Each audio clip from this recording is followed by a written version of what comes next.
കാണൂ പരസ്യരഹിതമായ ഏറ്റവും പുതിയ എപ്പിസോഡുകൾ. നിങ്ങൾ സന്തോഷമായിട്ടിരുന്നാലേ ശ്രീലക്ഷ്മിക്ക് സന്തോഷം ഉണ്ടാവും, അതുവഴി എനിക്കും. പിന്നെ മകളെ കല്യാണം കഴിച്ച മരുമകൻ എന്തൊക്കെ ചെയ്യുമെന്ന് എനിക്കറിയില്ല. മകൻ ചെയ്യുന്ന ഉത്തരവാദിത്തങ്ങൾ ഞാൻ എന്ത് ചെയ്യും? നിങ്ങളിത് എവിടെയായിരുന്നു പിള്ളേരെ? സാറും ശ്രീമോളും പോകാൻ ഇറങ്ങി നിക്ക. പത്മിനി വന്നില്ല ഇതുവരെ? ഇല്ല ആന്റി, കുറച്ചുകൂടെ താമസിച്ചേ വരുള്ളൂ എന്നാ പറഞ്ഞേ. അല്ല, സുധമോൾ എവിടെ?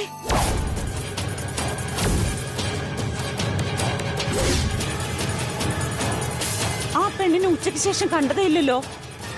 നിങ്ങളുടെ കൂടെ ഇല്ലായിരുന്നോ? ഇല്ല ആന്റി, സുധേച്ചി ഞങ്ങളും കണ്ടില്ല. അവളിത് എന്ത് പണിയാ കാണിച്ചത്? ഇത്രയും ദിവസം നമ്മുടെ കൂടെ ഉണ്ടായിരുന്നിട്ടേ സാറൊക്കെ വന്ന ദിവസം അവളിത് എങ്ങോട്ട് പോയി? ആരെ കുറിച്ചാ സരോജമ്മി പറയുന്നത്? അയ്യോ, സാർ അവളെ കണ്ടിട്ടില്ല അല്ലേ? ശ്രീലക്ഷ്മിക്ക് പകരം കരിക്കൊത്തിയമ്മ ഞങ്ങൾക്കൊരു മോളെ തന്നു. സുധ എന്ന അവളുടെ പേര്.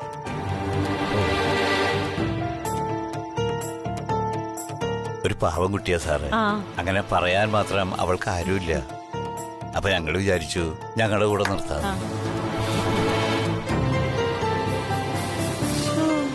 എന്നാലും അവളിത് എങ്ങോട്ട് പോയി?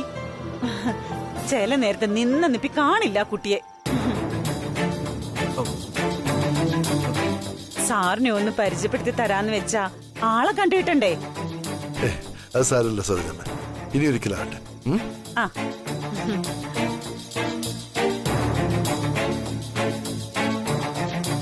നമുക്ക് ഇറങ്ങാം ശ്രീലക്ഷ്മി. സാറേ, ഇതാ സുധേച്ചി.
എന്നെ ആദ്യമായിട്ട് കാണുന്നത് പോലെ. ശരിക്കും ഞാൻ സ്വപ്നം കാണുന്നതാണോ അതോ? സ്വപ്നമല്ല, യാഥാർത്ഥ്യം തന്നെയാ.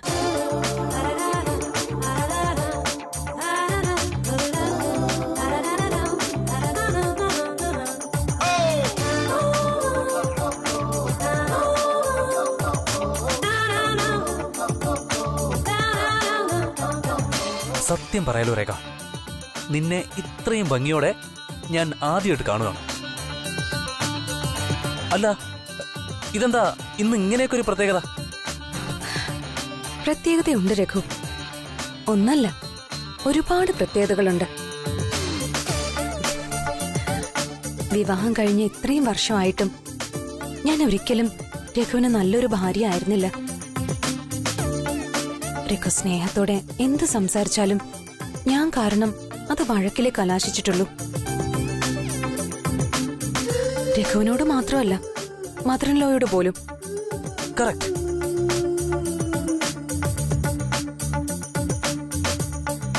ഇന്നിവിടെ വന്ന ജോത്സ്യം പറഞ്ഞത് കേട്ടപ്പോ കുറ്റബോധം കൊണ്ട് ശരിക്കും തല താന്നുപോയി. ഈ കുടുംബത്തിലൊരു കുഞ്ഞ് ജനിച്ച നമ്മുടെ എല്ലാവരുടെയും പ്രശ്നം തീരുമെന്ന ജോത്സ്യം പറഞ്ഞത്.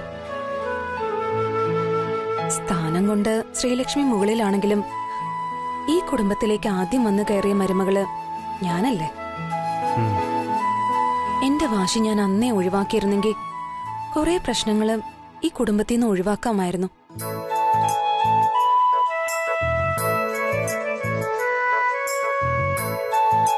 ഇനി ഞാൻ എടുക്കുന്ന ഒരു തീരുമാനത്തിൽ ഈ കുടുംബം രക്ഷപ്പെടുമെങ്കിൽ, മദർ ഇൻ ലോയ്ക്കും രഘുവിനും സന്തോഷം കിട്ടുമെങ്കിൽ ഞാൻ പ്രായശ്ചിത്തം ചെയ്യാൻ റെഡിയാണ് രഘു.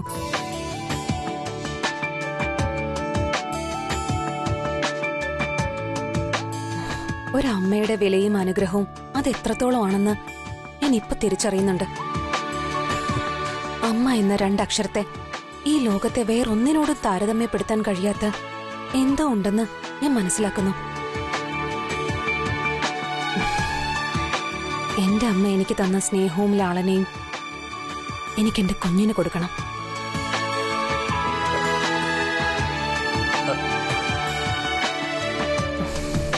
ഇനിയുള്ള കാലം അവനോ അവൾക്കോ വേണ്ടി ജീവിക്കണം.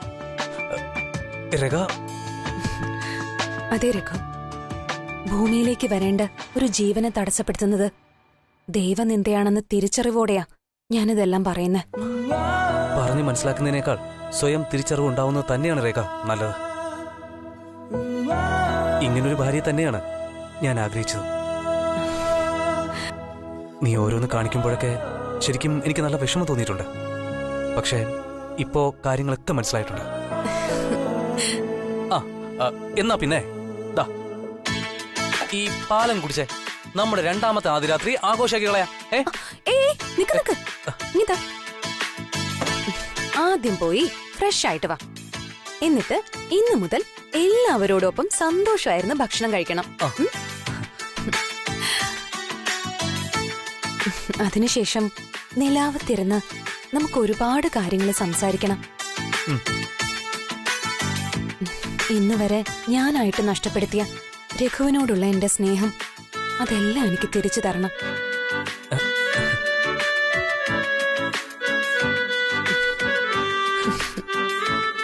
എനിക്ക് അപ്പോ ഞാൻ ഫ്രഷ് ആയിട്ട് ദാ വരുന്നു.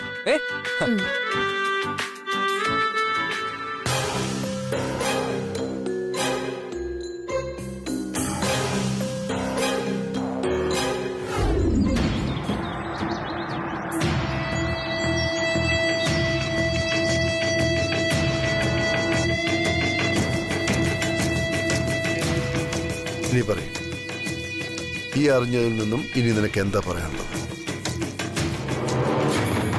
നീയും നിന്റെ ആളുകളും ഈ നാട് മുഴുവൻ വലയെറിഞ്ഞ് നടന്നപ്പോ രാഗസുധം ഉണ്ടായിരുന്ന ദാ ഇവിടെ, നിന്റെയും എന്റെയും മൂക്കിന്റെ തുമ്പത്ത്. നിനക്കോ നിന്റെ ആളുകൾക്കോ അവൾ എവിടെയുണ്ടെന്നോ അവളെ കണ്ടുപിടിക്കാനോ കഴിഞ്ഞില്ല. അതാ രവി എനിക്ക് മനസ്സിലാവാത്തത്. സുദർശൻ ചേട്ടനും സരോജാമയും എന്തുദ്ദേശത്തിലാ രാഗസുധയെ വിളിച്ച് വീട്ടിൽ കയറ്റി താമസിപ്പിച്ചെന്ന് ഒരു പിടിയും കിട്ടുന്നില്ല. അവര് വീട്ടിൽ കയറ്റി താമസിപ്പിച്ചതോ രാഗസുധ വന്ന് താമസിച്ചതോ അല്ല എന്റെ വിഷയം. ആ വീട്ടിൽ വേറൊരാൾ കൂടി ഉണ്ടായിരുന്നു, ശ്രീലക്ഷ്മി, എന്റെ ഭാര്യ. ഇനി രാഗസുധ ആരാണെന്ന് ശ്രീലക്ഷ്മിക്കോ ശ്രീലക്ഷ്മി ആരാണെന്ന് രാഗസുധയ്ക്കോ അറിയാമായിരുന്നു എന്നും സംശയിക്കേണ്ടിയിരിക്കുന്നു. എന്താണോ നമ്മൾ നടക്കരുതെന്ന് ആഗ്രഹിച്ചത്, ആരുടെ കണ്ടുമുട്ടലാണോ ഉണ്ടാകാൻ പാടില്ല എന്ന് നമ്മൾ വാശി പിടിച്ചത്, അത് നടന്നു കഴിഞ്ഞോ ഇല്ലയോ എന്ന് മാത്രമാണ് നീ അറിയേണ്ടത്. എനിക്ക് ശ്രീലക്ഷ്മിയോട് ഇതേപ്പറ്റി ഒരു വാക്കുപോലും ചോദിക്കാൻ പറ്റില്ല. രാഗസുധ രാജനന്ദിനിയുടെ സഹോദരിയാണെന്ന് ശ്രീലക്ഷ്മി എന്റെ നാവിൽ നിന്നാണ് അറിയുന്നതെങ്കിൽ ഞാൻ വീണ്ടും ശ്രീലക്ഷ്മിയെ മറ്റു പലതിലേക്കും തള്ളിയിടുന്നതിന് തുല്യവും. ഇനി ശ്രീലക്ഷ്മിക്ക് അറിയില്ലെങ്കിൽ തന്നെ എന്റെ ഭാര്യയാണ് ശ്രീലക്ഷ്മി എന്ന് രാഗസുധക്ക് അറിയാമെങ്കിൽ എന്നെയും ശ്രീലക്ഷ്മിയെ രണ്ടായി പിരിച്ച് കുടുംബം ശിഥിലമാക്കാവുന്ന രീതിയിൽ എല്ലാം രാഗസുധ ഇതിനോടകം തന്നെ ചെയ്തു കഴിഞ്ഞിട്ടുണ്ടാവും. ശ്രീലക്ഷ്മിയുടെ വീട്, തട്ടുകട, നീരേറ്റ് കോളനി, അങ്ങനെ ശ്രീലക്ഷ്മി പോകാൻ ഇടയുള്ള എല്ലാ സ്ഥലങ്ങളും രാഗസുധ തന്റെ സാന്നിധ്യം അറിയിച്ചു കഴിഞ്ഞു. രവി, ഇങ്ങനൊരു വേഷം കെട്ടി അവൾ ആ വീട്ടിൽ നിലയുറപ്പിക്കുമെന്ന് നമ്മൾ കരുതിയതേയില്ലല്ലോ. അപ്രതീക്ഷിതമായിട്ടില്ലേ ഓരോന്നും നടന്നത്. ഇങ്ങനെയുള്ള അപ്രതീക്ഷിത സംഭവങ്ങൾ നീ മുഖേന ഒഴിവാക്കണമായിരുന്നു. മറവിലിരുന്ന് അവൾ ശ്രീലക്ഷ്മിയെ കൊണ്ട് ഓരോന്ന് ചെയ്യിച്ചാൽ കയ്യും കെട്ടി നോക്കി നിൽക്കാന്നല്ലാതെ എനിക്കോ നിനക്കോ വേറൊന്നും ചെയ്യാൻ പറ്റില്ല. രാഗസ്വതിക്ക് പകരം ശ്രീലക്ഷ്മിയാണ് പകരം ചോദിക്കാൻ ഇറങ്ങുന്നതെങ്കിൽ കാര്യങ്ങൾ നമ്മുടെ കയ്യിൽ നിൽക്കില്ല. ആരോഗ്യപരമായ പ്രതികാരത്തെക്കാൾ കൂടുതൽ വേദനിക്കുന്നതും സമാധാനം നഷ്ടപ്പെടുന്നതും ചതിയിലൂടെയുള്ള പ്രതികാരമാണ്. ശ്രീലക്ഷ്മിയും രാഗസുധയും പരസ്പരം കണ്ടിട്ടുണ്ടെങ്കിൽ, പഴങ്കഥകൾ പരസ്പരം പങ്കുവച്ചിട്ടുണ്ടെങ്കിൽ സൂക്ഷിക്കണം രാജാറാം. മുന്നിൽ നിൽക്കുന്നത് ശ്രീലക്ഷ്മിയാണെങ്കിൽ സത്യം പറഞ്ഞ് മനസ്സിലാക്കാനും രക്ഷപ്പെടാനും ചിലപ്പോൾ നമുക്ക് സാധിച്ചെന്ന് വരില്ല. രവി, രാഗസുധ വീട്ടിലുണ്ടായിരുന്നുവെന്ന് നമ്മൾ കരുതുന്ന കാലയളവിൽ ശ്രീലക്ഷ്മി നിന്നോടൊപ്പമായിരുന്നു. അവർ തമ്മിൽ കാണാനുള്ള സാധ്യത വളരെ കുറവാണ്.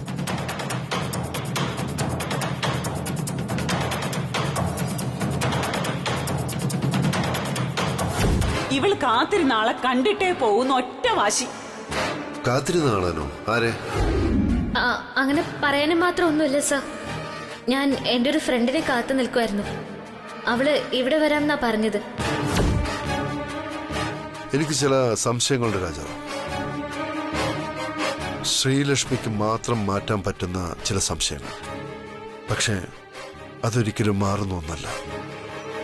രാഗസുധ പിന്നീട് നീരേറ്റ് കോളനിയിൽ വന്നിട്ടില്ല. ഇനി വരാനുള്ള സാധ്യതയില്ല. അതാണ് രാജാറാം എനിക്കും പേടി. ഒരുപക്ഷെ അവർ തമ്മിൽ കണ്ടിട്ടുണ്ടെങ്കിൽ രാഗസുധ വരാനുള്ള സാധ്യത ഇല്ലാത്തത് കൊണ്ട് തന്നെ എന്തൊക്കെ പദ്ധതികൾ പ്ലാൻ ചെയ്തിട്ടാണ് രാഗസുധ മറവിലേക്ക് പോയതെന്ന് നമുക്കറിയില്ലല്ലോ. ഈ ലോകത്ത് ആർക്കെങ്കിലും അതിനെക്കുറിച്ച് അറിയാമെങ്കിൽ അത് ഒരേ ഒരാൾക്ക് മാത്രമായിരിക്കും, ശ്രീലക്ഷ്മി.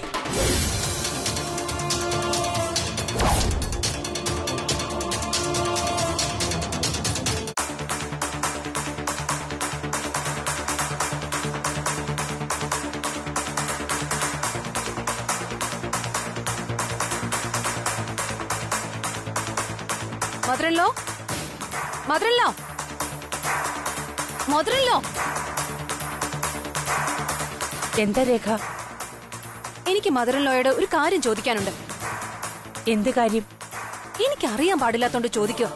എന്താണ് ബ്രദറിൻലോയുടെ ഉദ്ദേശം? രവിയുടെ ഉദ്ദേശം എന്താണെന്ന് രവിക്കല്ലേ അറിയൂ. അതവിടെ നിൽക്കട്ടെ.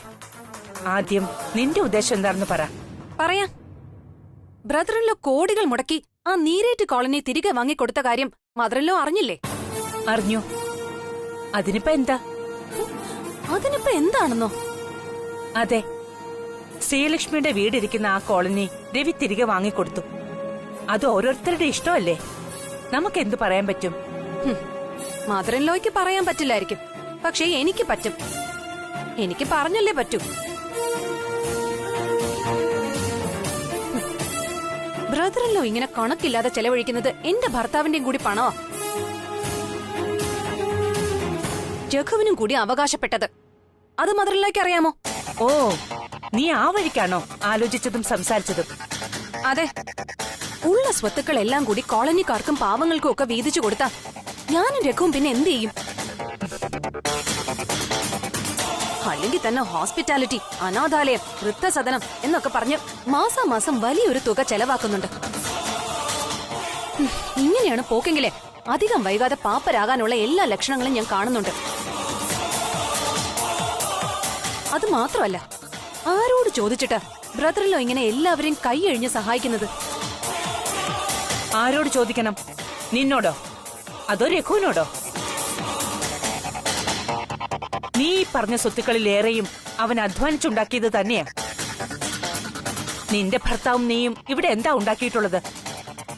കുറച്ച് മനസമാധാനക്കേടല്ലാതെ.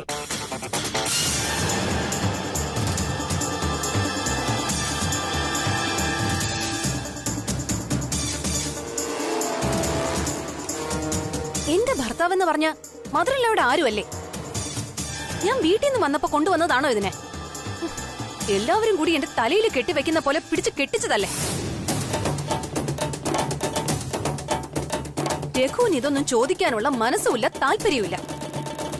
ഇങ്ങനെയുള്ള കാര്യങ്ങളൊന്നും അറിയുകയും വേണ്ട. അതാ ഞാൻ ചോദിക്കുന്നത്.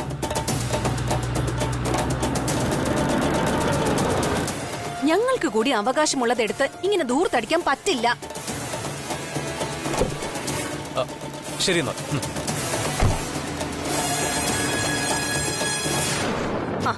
വന്നല്ലോ.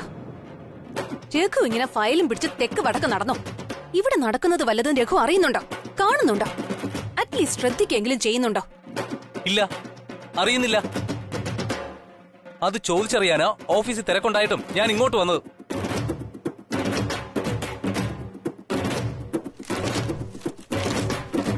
എന്താ ഇത്?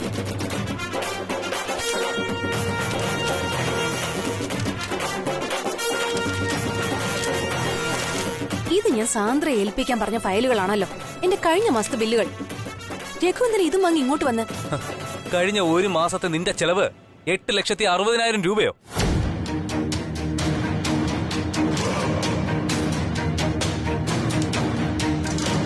ആ, അതിനിപ്പോ എന്താ?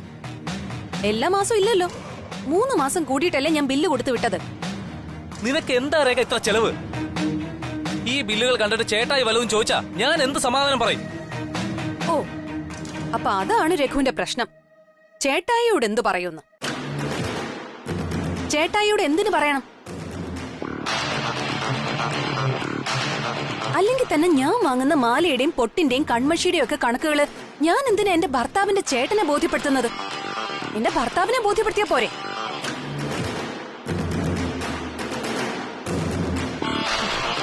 എന്റെ കാര്യങ്ങൾ നോക്കേണ്ടത് രഘുവാണ്. അതിന് പറ്റില്ലെങ്കിൽ കല്യാണം കഴിക്കരുതായിരുന്നു. ഇനി പറഞ്ഞിട്ട് കാര്യമൊന്നുമില്ലല്ലോ. എല്ലാം എന്റെ തലവിധിന്ന് പറഞ്ഞാ മതിയല്ലോ. അതുകൊണ്ടല്ലേ ചേട്ടന്റെ കാൽ കീഴിൽ ജീവിക്കുന്ന നിങ്ങളെ തന്നെ എനിക്ക് കെട്ടേണ്ടി വന്നത്. രേഖ, നീ മതിയാക്ക്. ഞാൻ ഒരു കാര്യം അങ്ങോട്ട് ചോദിച്ചപ്പോ വേറെ കാര്യങ്ങൾ നീ ഇങ്ങോട്ട് പറയണ്ട. നീ എന്തിനാ ഇത്രയും പണം ചെലവാക്കിയെന്നാ എനിക്കറിയേണ്ടത്. ഞാൻ ചിലവാക്കുന്നത് മാത്രമേ രഘു അറിയുന്നുള്ളൂ. കോടികൾ മുടക്കി ആ നീരേറ്റ് കോളനി തിരികെ വാങ്ങിക്കൊടുത്ത കാര്യം രഘു ഇതുവരെ അറിഞ്ഞില്ലേ? അതെന്താ രഘു ബ്രദറിനോട് ചോദിക്കാത്തത്? ചേട്ടായി ചെലവാക്കുന്നതിൽ എന്തെങ്കിലും കാര്യം കാണും. അതെ, കാര്യമുണ്ട്. ശ്രീലക്ഷ്മി എന്ന തന്റെ ഭാര്യയും വീട്ടുകാരെയും പ്രീതിപ്പെടുത്താൻ. അതാണ് ഞാൻ മനസ്സിലാക്കിയത്. ഇത് ഞാനോ രഘുവോ ചെയ്തിരുന്നെങ്കിൽ ബ്രദറിലോ ചോദ്യം ചെയ്യാൻ വരില്ലായിരുന്നോ? ബ്രദറിലോ ഇങ്ങനെ മിണ്ടാതെ നിൽക്കുമായിരുന്നോ? അപ്പോ എല്ലാം പുള്ളിയുടെ ഇഷ്ടം. സർവാധിപൻ ബ്രദറിലോ. അല്ലെങ്കിൽ തന്നെ എന്റെ ഭർത്താവിന് നട്ടലില്ലാത്തതിന് വേറെ ആരെങ്കിലും കുറ്റം പറഞ്ഞിട്ട് കാര്യമുണ്ടോ?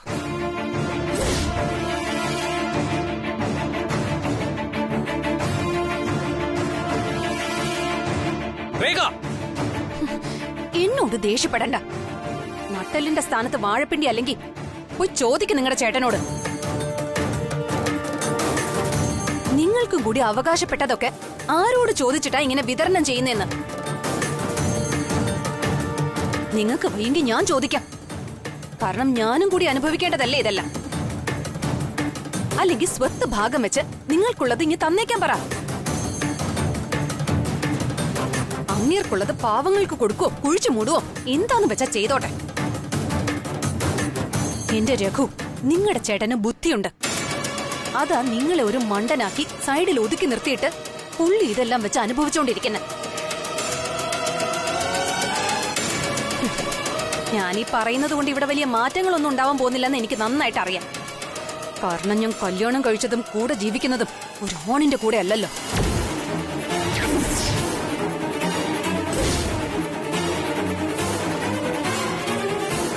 ചേട്ടൻ ചേട്ടൻ എന്ന് പറഞ്ഞ് ബോലാട്ടി നടക്കുന്ന ഒരു ഈ നാശങ്ങളുടെ ഇടയിലേക്ക് വന്ന് കയറിയപ്പോ മുതൽ ഞാൻ അനുഭവിക്കുന്നതാ. മൂത്ത മകനെ മാത്രം ന്യായീകരിക്കാൻ ഒരു അമ്മയും.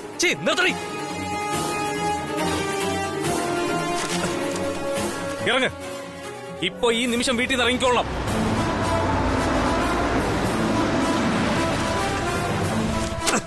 നിങ്ങളുടെ കളി പറഞ്ഞ് ഇറങ്ങിപ്പോ.